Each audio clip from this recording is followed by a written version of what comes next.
ધોરણ 12 વાણિજ્ય વ્યવસ્થામાં પ્રકરણ નંબર 1 આપણે શીખી રહ્યા છીએ, જેનું નામ છે સંચાલનનું સ્વરૂપ અને મહત્ત્વ, જેમાં આપણે કુલ 8 મુદ્દાઓ શીખવાના છે. અત્યાર સુધી આપણે 5 મુદ્દાઓ શીખ્યા. હવે આપણે શીખીશું મુદ્દા નંબર 6. આ જે સંચાલન આપણે જે શીખ્યા, જેમાં એનો અર્થ, એનું મહત્ત્વ, એનું સ્વરૂપ અને એની સપાટીઓ. હવે આ બધા કાર્યો પછી હવે સંચાલન ખરેખર કયું કાર્ય કરે છે, એના મુખ્ય પિલર કે જે 5 કાર્યો છે જે તમને આવડવા જ જોઈએ. આ પાઠમાં બહુ ટૂંકમાં માહિતી તમને આપેલી છે. આગળ તમે જેવી રીતે તમારા પ્રકરણ નવા શીખશો એમાં તમને વધુ ઊંડાણપૂર્વક માહિતી આપેલી છે. ફોર એક્ઝામ્પલ, હું તમને કહું કે આપણો જે વાણિજ્ય વ્યવસ્થાનો વિષય છે એમાં આપણે પહેલો પાઠ આ સંચાલનનું સ્વરૂપ અને મહત્ત્વ શીખ્યા. બીજો સંચાલનના સિદ્ધાંતો. પછી તમારો પાઠ નંબર 3 છે કે આ બધું સંચાલન શીખ્યા પછી હવે તમારું કોઈ કાર્ય તમે નક્કી કરો છો, તમે કાર્ય કરવાનું વિચારો છો, તો એના માટે તમને આયોજન કરવું પડશે. એટલે કે સૌ પ્રથમ સંચાલનનું પ્રથમ કાર્ય છે એ આયોજન. આયોજન પછી વ્યવસ્થાતંત્ર, એટલે કે બીજું કાર્ય છે વ્યવસ્થાતંત્ર, ત્રીજું કાર્ય છે કર્મચારી વ્યવસ્થા, ચોથું કાર્ય છે એને દોરવણી આપવાનું અને પાંચમું કાર્ય છે અંકુશ. તો આ 5 મહત્ત્વના મુખ્ય કાર્યો છે. અને પહેલું કાર્ય એટલે કે આયોજન. આયોજન એ તમારા પાઠ નંબર 3 છે. પછી 4, 5, 6 અને છેલ્લું અંતિમ એટલે કે 7મો પાઠ અંકુશ છે. તો આ બધાને તમે ડિટેલમાં તો શીખશો, પણ પ્રથમ પાઠમાં તમને માત્ર ટૂંકાણમાં સમજવાનું છે. તો ચલો આપણે સમજવાની ટ્રાય કરી. પહેલો મુદ્દો છે આયોજન એટલે કે પ્લાનિંગ. હવે વિદ્યાર્થીઓ, આ બધા જ પોઈન્ટમાં મેં ઇંગ્લિશ વાક્યો થોડા લખ્યા છે.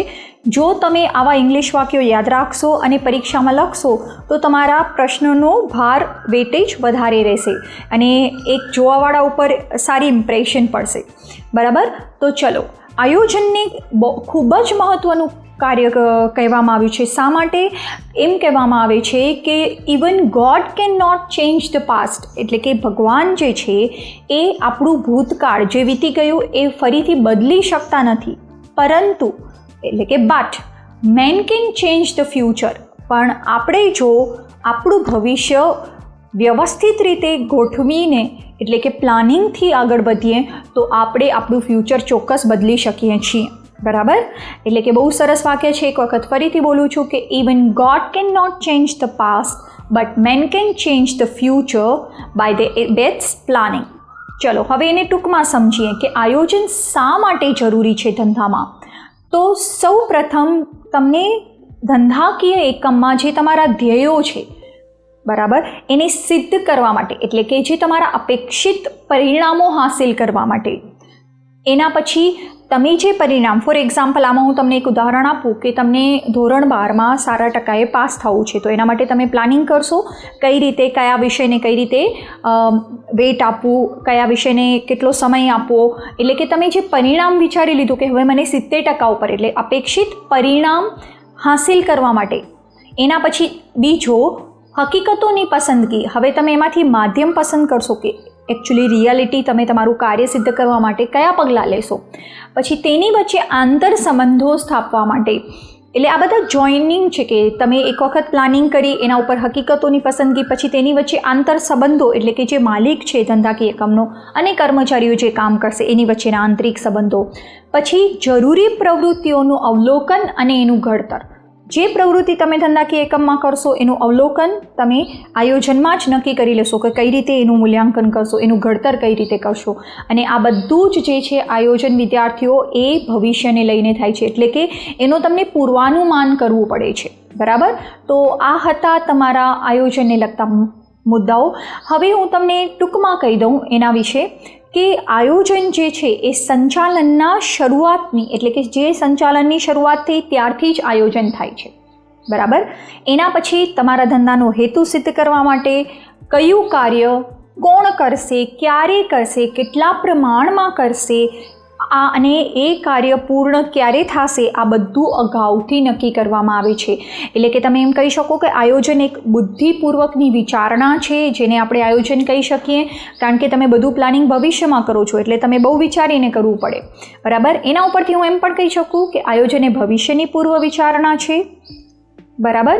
એના પછી જેથી જો તમારું પ્લાનિંગ એટલે કે તમે અત્યારથી જ નક્કી કરી રાખશો કે 12મામાં મને સારા ટકાએ પાસ થવું છે, એના અનુરૂપ તમે તમારું ટાઈમ ટેબલ, તમારું વાંચન, તમારું જે અભ્યાસ છે એ વ્યવસ્થિત રીતે કરશો તો તમને ભવિષ્યમાં કોઈ પણ મુશ્કેલી વગર તમે સરળતાથી કોન્ફિડન્ટલી એક્ઝામ આપી શકશો, બરાબર. એટલે કે જેથી ભવિષ્યમાં ધંધામાં પણ શું થાય છે કે પહેલેથી આયોજન કરવાથી જોખમો અને અનિશ્ચિતતા ઘટે, બરાબર. એના પછીનો પોઈન્ટ આપણે જોઈએ કે આયોજનથી એકમની બધી જ પ્રવૃત્તિ વ્યવસ્થિત બને. પહેલેથી જ આપણે નક્કી કરી લીધું છે તો એ પ્રમાણે કાર્ય કરતા જઈએ, જેનાથી આપણી પ્રવૃત્તિઓ વ્યવસ્થિત થાય. અને એના પછી ધ્યેય સિદ્ધિ, તમે જે વિચારી રાખ્યો છે ધ્યેય, એ તમારો માર્ગ સરળ રહે. એના પછી વિવિધ વિકલ્પો છે તમારી સામે, ત્યારે તમે જો બેસ્ટ પ્લાનિંગ કર્યું હશે તો એમાંથી શ્રેષ્ઠ વિકલ્પ પસંદગી કરી એના પ્રમાણે તમને એના માટે આયોજન ઉપયોગી છે. એના પછી આયોજનનું કાર્ય એટલે કે તમને એક ટૂંકમાં પ્રશ્ન પૂછાય, એ જે તે સમયે આપણે પાઠ શીખશો, તમે ત્યારે પણ શીખશો કે આયોજનનું કાર્ય એટલે પસંદગીનું કાર્ય, બરાબર. અને લાસ્ટ કે સંચાલનના અન્ય કાર્યો જેવા કે આયોજન પ્રથમ કાર્ય, વ્યવસ્થા તંત્ર, કર્મચારી વ્યવસ્થા, દોરવણી અને અંકુશ, આ બધા જ કાર્યો માટે આયોજન મુખ્ય, એનો આધાર આયોજન ઉપર રહેલો છે, બરાબર. એના પછી આપણે જોઈએ સેકન્ડ પોઈન્ટ, વ્યવસ્થા તંત્ર. એક વખત પ્લાનિંગ તમારું થઈ ગયું, હવે તમને એના ઉપર કાર્ય કરવું પડશે, બરાબર. એટલે કે ધંધાકીય એકમમાં ઓર્ગેનાઇઝેશન એટલે કે મેનેજમેન્ટ પણ એક વખત સંચાલન કર્યા પછી, પ્લાનિંગ કર્યા પછી સેકન્ડ સ્ટેપ આવે છે વ્યવસ્થા તંત્ર. એટલે કે હવે એના વિશે જે મેં ઇંગ્લિશ વાક્ય લખ્યું છે જે બહુ સરસ છે, તમને સરળતાથી યાદ રહી જશે કે ધ મેનેજમેન્ટ એટલે કે જે ઓર્ગેનાઇઝેશનમાં જે મેનેજમેન્ટ થાય છે એનો સક્સેસ એન્ડ ફેઇલર, એટલે જો તમારું ધંધાકીય એકમ સફળતા પામે છે કે નિષ્ફળતા, એ બંનેનો આધાર એટલે કે ડિપેન્ડ્સ ઓન ઇટ્સ ઓર્ગેનાઇઝેશન, એટલે કે તમે કેટલું પ્લાનિંગ બેસ્ટ રીતે કર્યું છે અને એને પ્રમાણે કેવી રીતે વ્યવસ્થા ગોઠવો છો, બરાબર, એના ઉપર આધાર રહેલો છે. એટલે કે the management's success and failure depends on its organisations. ચલો હવે એના પ્રમાણે એને આપણે ટૂંકમાં સમજી લઈએ કે આયોજન દ્વારા જે આપણા નીતિ, કાર્યક્રમો કે ધ્યેયો જે નક્કી થાય છે, જેને પાર પાડવા માટે નક્કી થઈ ગયું આપણું આયોજનમાં, પણ હવે એને પાર પાડવું પડશે, એના ઉપર કામ કરવું પડશે. એ કામ કોનું છે તો કે વ્યવસ્થા તંત્રનું. નિર્ધારિત ધ્યેય સિદ્ધ કરવા એકમની પ્રવૃત્તિઓને માનવ જૂથો વચ્ચે વહેંચવી, એટલે કે જે સત્તા અને સોંપણી, મુખ્ય એનું કાર્ય શું છે કે જેમને સત્તા અને સોંપણી આપી છે, જે કર્મચારીઓ તમારી સાથે ધંધાકીય એકમમાં જોડાયેલા છે, તો એને એ બધાને કયું કામ કઈ રીતે સોંપવાનું એ બધાની વ્યવસ્થા તંત્રમાં આપણે નક્કી થતું હોય છે કે જેને કહેવામાં આવે છે વ્યવસ્થા તંત્ર. ચલો, વ્યવસ્થા તંત્રની રચના કરવાથી કોણ કોની દેખરેખ રાખશે અને કયું કાર્ય અને સત્તા અને જવાબદારી કોની રહેશે, વ્યક્તિઓ વચ્ચેના આંતર સંબંધો કેવા હશે, એ બધા મુદ્દાઓ વ્યવસ્થા તંત્રમાં નક્કી થાય છે. એના પછી એટલે આપણે આયોજન અને વ્યવસ્થા તંત્ર શીખ્યા તો બંને એકબીજાને જોડતી કડી જેવું લાગે છે. ચલો આપણે જોઈએ કે આયોજન એ ધંધાકીય એકમનું મગજ છે, એટલે કે આપણે મગજથી આયોજન કરીએ છીએ, પ્લાનિંગ કરીએ છીએ. તો વ્યવસ્થા તંત્ર શું છે? એ શારીરિક માળખું છે, બરાબર. તમારા શરીરના માળખામાં પૂરું શરીર જે છે એ વ્યવસ્થા તંત્ર છે અને તમારા મગજની સરખામણી આયોજન સાથે કરી છે. એટલે જ કહેવાય કે કાર્ય માનવ શરીરમાં મગજનું છે, મતલબ આપણું જે આપણે કઈ રીતે કામ કરવું, કઈ રીતે આપણે વર્તવું, એ આપણું મગજ આપણે કહે છે, બરાબર. એવી જ રીતે એક ધંધાકીય એકમમાં જે કયું બૌદ્ધિક નિર્ણયો લેવા છે, કાર્ય કરવું છે, એ આયોજનમાં નક્કી થાય છે અને તેનું અમલીકરણ એ શરીરના વિવિધ ભાગો કરે છે. હવે ફોર એક્ઝામ્પલ આપણે વિચારીએ કે મને ચાલવું છે, તો મગજ આપણી પગને કહેશે ચાલે એટલે એ ચાલે. એવી જ રીતે એટલે કે તેના અમલ કોણ કરે છે? તો શરીરના વિવિધ અંગો, બરાબર. ચલો, આ હતા પોઈન્ટ. હવે એના પછી આપણે જોઈએ ત્રીજો પોઈન્ટ, કર્મચારી વ્યવસ્થા એટલે કે સ્ટાફિંગ. એક વખત સંચાલનમાં આયોજન કર્યા પછી વ્યવસ્થા કરવામાં આવે છે. હવે જે તમારી પાસે કર્મચારીઓ આવે છે, જે તમારા માટે તમારા ધંધાકીય એકમને ચલાવવામાં તમને મદદરૂપ થાય છે, તો એ કર્મચારીઓની વ્યવસ્થા પણ એટલી જ જરૂરી છે. એટલે એમ કહેવામાં આવે છે કે એમ્પ્લોઈઝ, જે તમારી પાસે જે એમ્પ્લોયી તમારા કામ કરે છે, our arms and legs of unit, એટલે તમારા ધંધાકીય એકમના હાથ અને પગ છે. જેમ શારીરિક માળખું આપણે વિચારી ન શકીએ, મગજ અને શારીરિક માળખું જે છે એને સપોર્ટ કરવા માટે હાથ અને પગ જેટલા જરૂરી છે, એવી જ રીતે સ્ટાફિંગ એટલે કે કર્મચારી વ્યવસ્થા ધંધાકીય એકમમાં જરૂરી છે. એટલે સંચાલનનું ત્રીજું કાર્ય છે. ડૉક્ટર જ્યોર્જ આર ટેરીના મત મુજબ કર્મચારી વ્યવસ્થાનો ઉદ્દેશ સંતોષકારક અને સંતુષ્ટ કર્મચારી દળ ઊભું કરવાનો.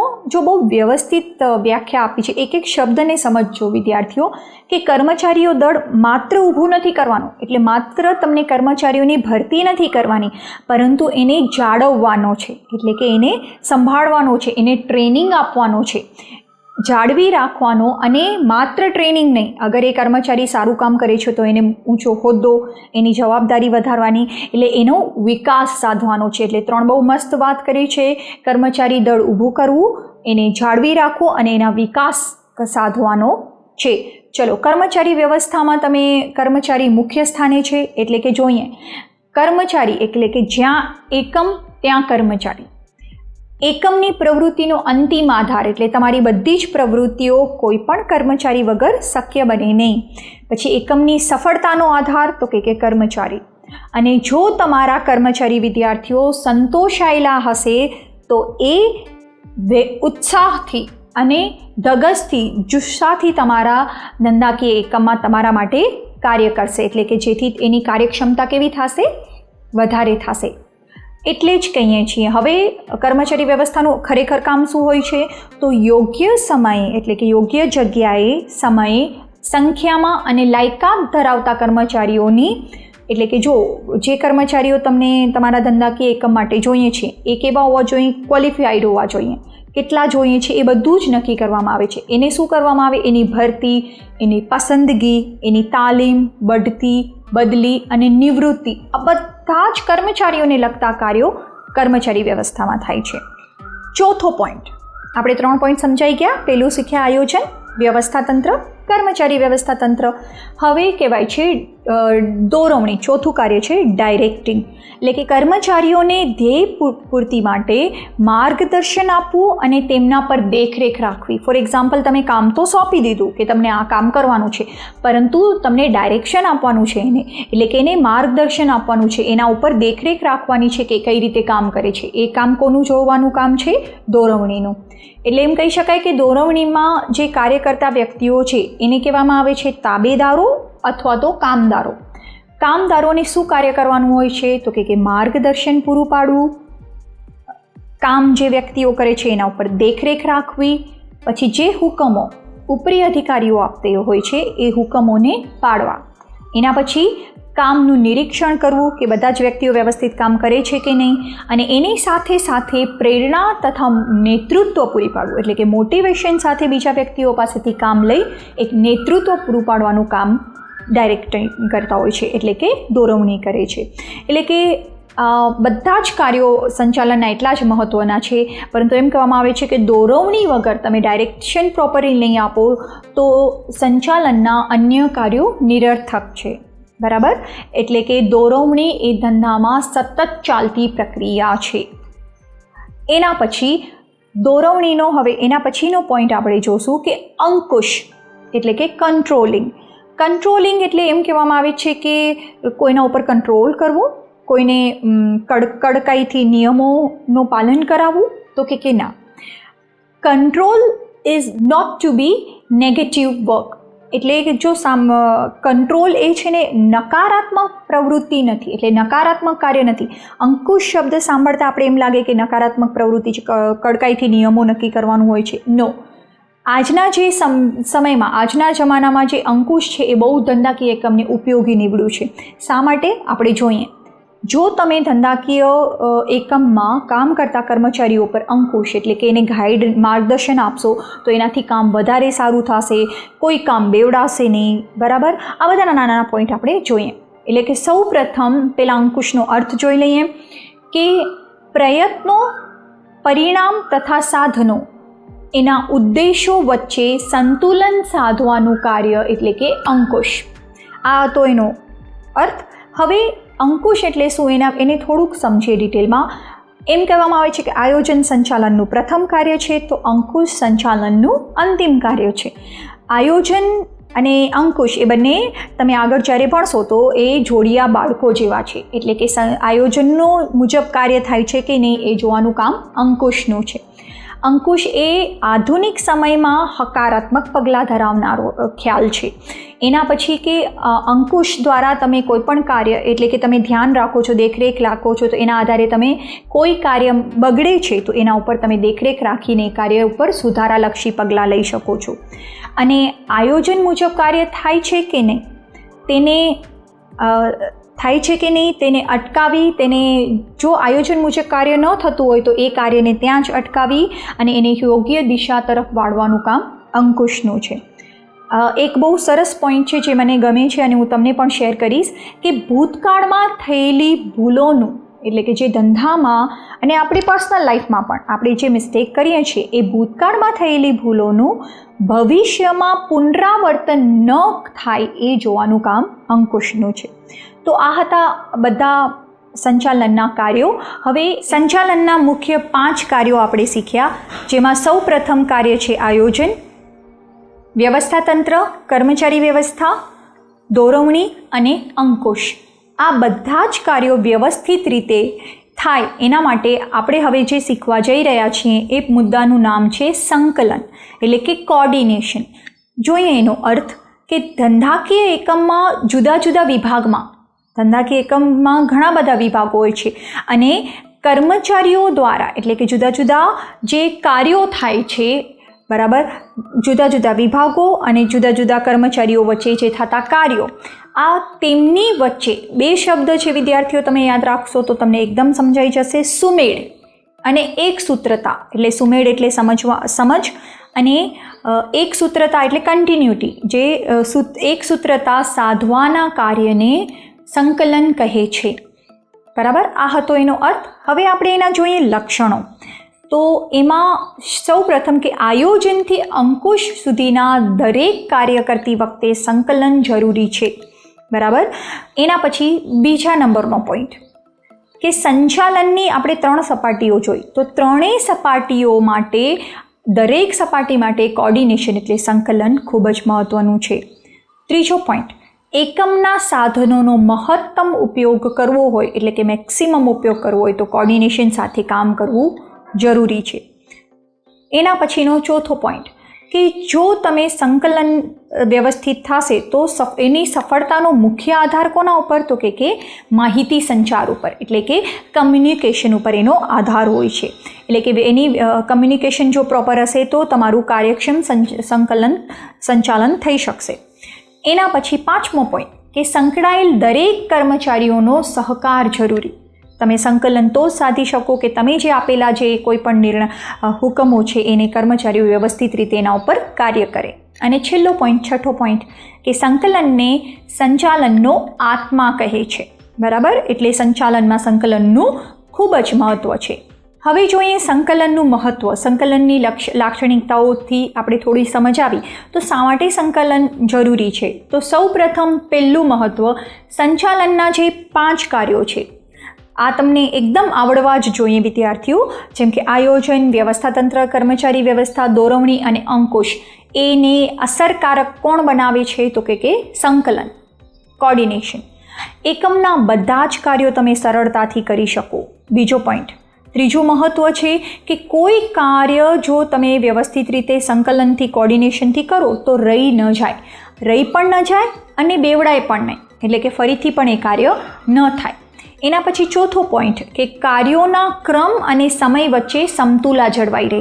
કયું કાર્ય પ્રથમ કરવાનું છે, કયું કાર્ય અંતિમ કરવાનું છે, એનો ક્રમ અને બંને વચ્ચે લાગતો સમય, એ બંને વચ્ચે સમતુલા જળવાઈ રહે.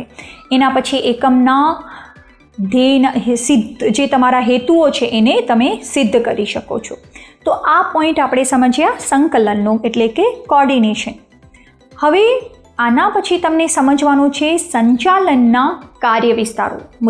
નવો મુદ્દો આપણે શીખીશું. સંચાલનના કાર્ય વિસ્તારોમાં આ 4 પોઈન્ટ, આ છેલ્લો પોઈન્ટ છે, તમને એને ડિટેલ્સમાં ખાલી માત્ર સમજવાનું છે. કાર્ય વિસ્તારો મુખ્ય 4 છે. કયા?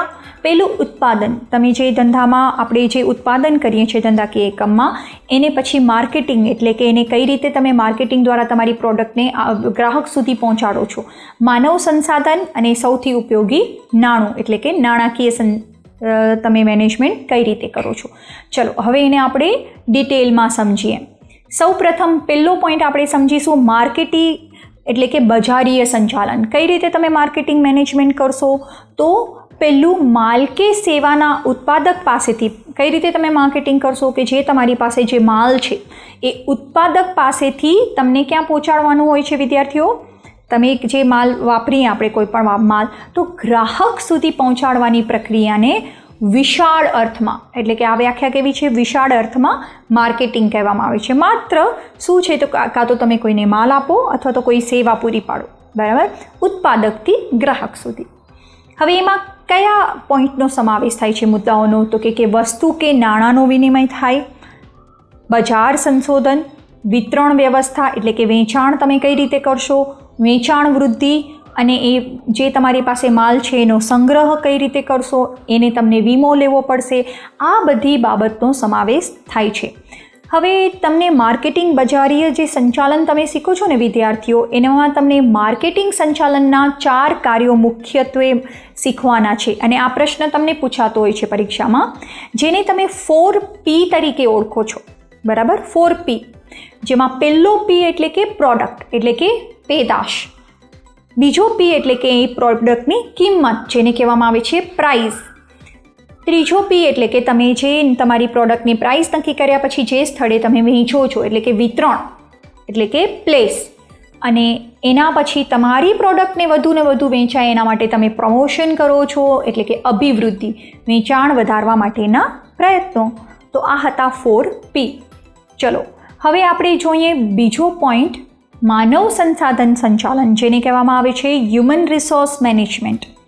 માનવ સંસાધન સંચાલન એટલે ધંધાકીય એકમમાં કાર્ય કરતા કર્મચારીઓનું, જે તમારી પાસે કર્મચારીઓ કામ કરે છે એનું કૌશલ્ય એટલે કે એની આવડત, એની જ્ઞાન, એની પાસે જે એની બુદ્ધિ, એનો ગમો અણગમો એટલે કે વ્યક્તિને શું ગમે છે શું નથી ગમતું, આ બધી જ બાબતોનો વ્યક્તિગત વિકાસ અને જરૂરિયાતો વગેરે જેવી બાબતોને, તમામ બાબતોને ધ્યાનમાં લઈને કંપનીના ઉદ્દેશો નક્કી કરવામાં આવે છે. જો હવે શા માટે આપણે કર્મચારીની આટલી બધી બાબતોને ડિટેલમાં સમજવાની જરૂર છે? કારણ કે વિદ્યાર્થીઓ ધંધાકીય એકમમાં માનવ મુખ્ય સ્થાને છે. અગર કર્મચારી જ નહીં હોય તો કાર્ય કઈ રીતે થશે? એટલે કે ધંધાની સફળતાનો આધાર અથવા તો તમારો ધંધો નફો મેળવે એટલે કે સફળતા અને નફાકારકતા બંનેનો સફળતાનો આધાર કોના ઉપર રહેલો છે? આ સમગ્ર પ્રક્રિયાનો આધાર માનવ ઉપર, માનવ સંસાધન સંચાલન એટલે જેવું વ્યવસ્થિત તમે તમારા કર્મચારીને ઓળખશો અને એની આવડત પ્રમાણે તમે એને કાર્ય સોંપશો તો એ કાર્ય 100% સિદ્ધ થશે. ચલો એના પછીનો ત્રીજો પોઈન્ટ કે આ જ પોઈન્ટને આપણે સમજીએ થોડું કે શા માટે માનવ સંસાધનનું મહત્ત્વ શું છે. તો કે જે તમારે એમાં મુખ્ય તમને 3 પોઈન્ટ યાદ રાખવાના છે, બરાબર? એક તો આપણે માનવ એટલે કે કર્મચારીઓ, પછી એકમ અને એનું ઉત્પાદન. ચલો આપણે સમજીએ કે કર્મચારીઓ ધંધાકીય એકમમાં જો વ્યવસ્થિત રીતે કાર્ય કરશે તો એની કાર્યક્ષમતામાં વધારો થશે, અને જો એ તમારા પાસે ખુશીથી કામ કરશે એટલે કે જો એને તમારે જોબ સેટિસ્ફેક્શન હશે તો એ ફેરબદલી દરમાં ઘટાડો એટલે એ તમારી પાસે લાંબા સમયગાળા માટે રહેશે, અને એ ફેરબદલી એટલે કે એક જોબથી બીજી જોબ ઉપર નહીં જાય, બરાબર? અને કર્મચારીઓમાં ઔદ્યોગિક શાંતિનું વાતાવરણ ઊભું થશે એટલે તમારો ધંધાકીય એકમમાં હેલ્ધી એન્વાયરમેન્ટ ઊભું થતું હોય છે. આ હતા પોઈન્ટ કર્મચારીઓને, જો તમે એની ધ્યાન રાખશો તો. એકમને શું ફાયદો થાય છે? તો એકમની નફાકારકતા વધે અને એકમની પ્રતિષ્ઠા વધે છે. ઉત્પાદનમાં તમારા શું ફાયદો થાય જો તમે તમારા કર્મચારીઓની ધ્યાન રાખો તો ઉત્પાદનના સાધનોનો મહત્તમ ઉપયોગ અને જે તમે વસ્તુ કે સેવાનો જે ગુણવત્તા છે એના ધોરણો પણ તમે જાળવી શકો છો. તો આ હતા પોઈન્ટ માનવ સંસાધન સંચાલન જો તમે વ્યવસ્થિત રીતે કરો તો એના. હવે પોઈન્ટ નંબર 3, નાણાકીય સંચાલન એટલે કે ફાઇનાન્શિયલ મેનેજમેન્ટ. જે મુખ્ય વસ્તુ છે ધંધામાં, નાણું. એમ કહેવામાં આવે છે વિદ્યાર્થીઓ કે નાણું એ ધંધારૂપી શરીરમાં રક્ત સમાન છે. એટલે કે આપણું શરીર વ્યવસ્થિત રીતે ચાલે, એટલે કે જેમ લોહીની જરૂર છે એમ ધંધો વ્યવસ્થિત રીતે ચાલે, એનો વિકાસ થાય, એના માટે નાણું એટલું જ મહત્ત્વનું છે. ચલો એનો અર્થ જોઈ લઈએ આપણે. નાણાં કાર્ય સંચાલન એટલે શું? નાણાં મેળવવાનો, નાણાંનો ઉપયોગ કરવાનો અને જે કાર્ય અને આવકની ફાળવણી કરવાનો હોય છે. આ હતું નાણાં કાર્ય. બરાબર. એટલે જ કહેવામાં આવે છે કે money is blood in business body. એટલે કે નાણું એ ધંધારૂપી શરીરમાં રક્ત સમાન છે. આપણે જોઈ લઈએ નાણું એટલું જ મહત્ત્વનું છે. તો નાણાં દ્વારા કયા કયા સંચાલનના કાર્યો થાય છે? તો તમને સંચાલનના જે મુખ્ય બધા જ કાર્યો સફળતાપૂર્વક કરવા હોય તો એના માટે સૌ પ્રથમ તમને નાણાંની જરૂરિયાતનો અંદાજ મેળવવો પડશે કે મારા ધંધાકીય એકમમાં મને કેટલું નાણું જોઈશે. એક વખત અંદાજ આવી જાય પછી એના ઉપર આયોજન કરવું પડે, અંદાજપત્ર બનાવવું પડે. પછી તમે જો જેટલું ઇન્કમ એટલે તમારી આવક જેટલી વધશે તો તમને કરવેરાનું આયોજન કરવું પડશે. નાણાં મેળવવા માટે કાર્યવાહી કરવી પડશે કે કઈ જગ્યાએ તમે નાણાં લેશો, કઈ જગ્યાએ નાણાં મળતા હોય છે, એ બધી બાબતોનું ઊંડાણપૂર્વક અભ્યાસ કરવો પડશે. નાણાં મેળવવા માટે કાર્યવાહી કરવાની, પછી નાણાં નીતિ નક્કી કરવી, પછી નાણાંનો યોગ્ય ઉપયોગ થાય છે કે નહીં. બરાબર. એટલે કે જે તે સમયે તમે નાણું લીધું છે તો તમારો એ જે નવી વસ્તુ ધંધામાં લ્યો છો તો એ નાણાંનો સદુપયોગ થાય છે કે નહીં તે જોવું. મેળવેલા નાણાંનો યોગ્ય ઉપયોગ જે એની સાથે જ જોડાયેલો છે. એના પછીનો પોઈન્ટ ઉત્પાદન સંચાલન, ચોથો પોઈન્ટ અને આપણા પાઠનો લાસ્ટ મુદ્દો. સૌ પ્રથમ તો આપણે ઉત્પાદન સંચાલન એટલે કે પ્રોડક્ટ મેનેજમેન્ટ. તમે જે તમારા ધંધાકીય એકમમાં જે પ્રોડક્ટનું ઉત્પાદન કરો છો એનું તમે કઈ રીતે મેનેજમેન્ટ કરશો? તો પહેલાં તો આપણે એનો અર્થ જોઈએ ઉત્પાદનનો કે કુદરતમાંથી પ્રાપ્ત થતા, બરાબર, જે કુદરતે આપેલી વસ્તુ છે એનામાંથી પ્રાપ્ત થતા કાચા માલ સામાનનો ઉપર માનવ સંસાધન પ્રયાસો દ્વારા, એટલે કે જે કુદરતી માલ આપેલો છે એના ઉપર કોણ કાર્ય કરે છે? તો કે માનવ. કાચા માલ ઉપર માનવ પ્રયાસો દ્વારા વપરાશ યોગ્ય જે વસ્તુ બનાવવાનો એટલે કે ઉત્પાદન. ફોર એક્ઝામ્પલ, આપણે જે લાકડું મળે છે એ લાકડા ઉપર માનવ પ્રયત્નો એટલે કે માનવ પોતાની જે જરૂરિયાત મુજબ, બરાબર, એના ઉપર કાર્ય કરે છે અને એ વપરાશ યોગ્ય વસ્તુ બનાવે છે. તો જે આપણે ઉત્પાદન જોયું કે કઈ રીતે ઉત્પાદનનો અર્થ, હવે એનું કાર્ય શું છે? તો કે ગ્રાહકોની જરૂરિયાતોને સંતોષવાનું અને એની સંતોષવાની જે શક્તિ છે એ શક્તિ ધરાવતી વસ્તુઓ અને સેવાઓનું સર્જન કરવાનું કાર્ય ઉત્પાદનનું છે. બરાબર. તો આ હતા કાર્ય. એના પછી આપણે ઉત્પાદન સંચાલનનો હું તમને અર્થ કહું તો ઉત્પાદન સંચાલન એટલે કે ઉત્પાદનનું આયોજન કરવાથી કાર્યક્રમ નક્કી કરવાનું, સંકલન સાધવાની, દોરવણી આપવાની અને અંકુશ રાખવાની એક પ્રક્રિયા છે. આ હતો ઉત્પાદન સંચાલનનો અર્થ. હવે આપણે જોઈએ લાસ્ટ મુદ્દો વિદ્યાર્થીઓ કે ઉત્પાદન સંચાલનના કાર્યો. અગેન એમાં મુખ્ય 3 પોઈન્ટ તમને યાદ રાખવાના છે. એક ઉત્પાદન, બીજું એની પસંદગી કાર્યની અને એના ઉપર અંકુશ. સૌ પ્રથમ ઉત્પાદન. ઉત્પાદન એટલે કે આયોજન કરવું, સંશોધન કરવું, અંકુશ રાખવો અને વૈવિધ્યકરણ અને સરલીકરણ એટલે કે જે તમે પ્રોડક્ટ નવી જે તમે લઈ આવો છો ધંધામાં અને સરળતાથી એ પ્રોડક્ટ તમારી ઉત્પાદન થાય, આ બધું કામ કરવાનું ઉત્પાદનનું કામ છે. એના પછી પસંદગી એટલે કે વસ્તુ વિકાસ તેમજ પેદાશની તમને પસંદગી કરવાની હોય છે. તમે ઉત્પાદન માટે કયો ટેકનોલોજી અને યંત્રોની પસંદગી કરશો, પછી ધંધાના સ્થાનની પસંદગી, આ બધું જ પસંદગીનું કાર્ય ઉત્પાદન સંચાલનમાં થાય છે. અને લાસ્ટ કે જે તમારો અંકુશ એટલે કે ગુણવત્તા, તમારું ઉત્પાદન જે થાય છે એના ઉપર દેખરેખ રાખવી કે જેનાથી કામ જે તમારો ખર્ચ છે અથવા તો તમારી પડતર ઓછામાં ઓછી એ કિંમત તમારી આવે. ફોર એક્ઝામ્પલ, તમે એક પેનનું ઉત્પાદન કરો છો તો તમે કઈ એવી વસ્તુ વાપરશો કે એની ક્વોલિટી ગુણવત્તા પણ જળવાઈ રહે અને એનો ખર્ચ પણ ઓછો આવે. તો આ બધી જ બાબતોનું ધ્યાન ઉત્પાદન સંચાલન કરતી વખતે રાખવી પડતી હોય છે. તો યસ વિદ્યાર્થીઓ, ફાઇનલી સક્સેસફુલી આપણે પહેલો પાર્ટ પૂર્ણ કરીએ છીએ, કમ્પ્લીટ થાય છે. આ પાર્ટ તમારો મોટો છે. એના પછી આપણે નેક્સ્ટ પાર્ટ જે શીખીશું એ બહુ જ રસપ્રદ અને ઇન્ટરેસ્ટિંગ હશે. જે મેં વાત કરી ઉત્પાદન સંચાલનના કાર્યો 5 જે છે એ આપણે નેક્સ્ટ શીખીશું. તો ટિલ ધેટ ટાઈમ આ બધા જ મુદ્દાઓને સમજો, નોટબુકમાં ઉતારો અને વાંચતા રહ્યો. Thank you.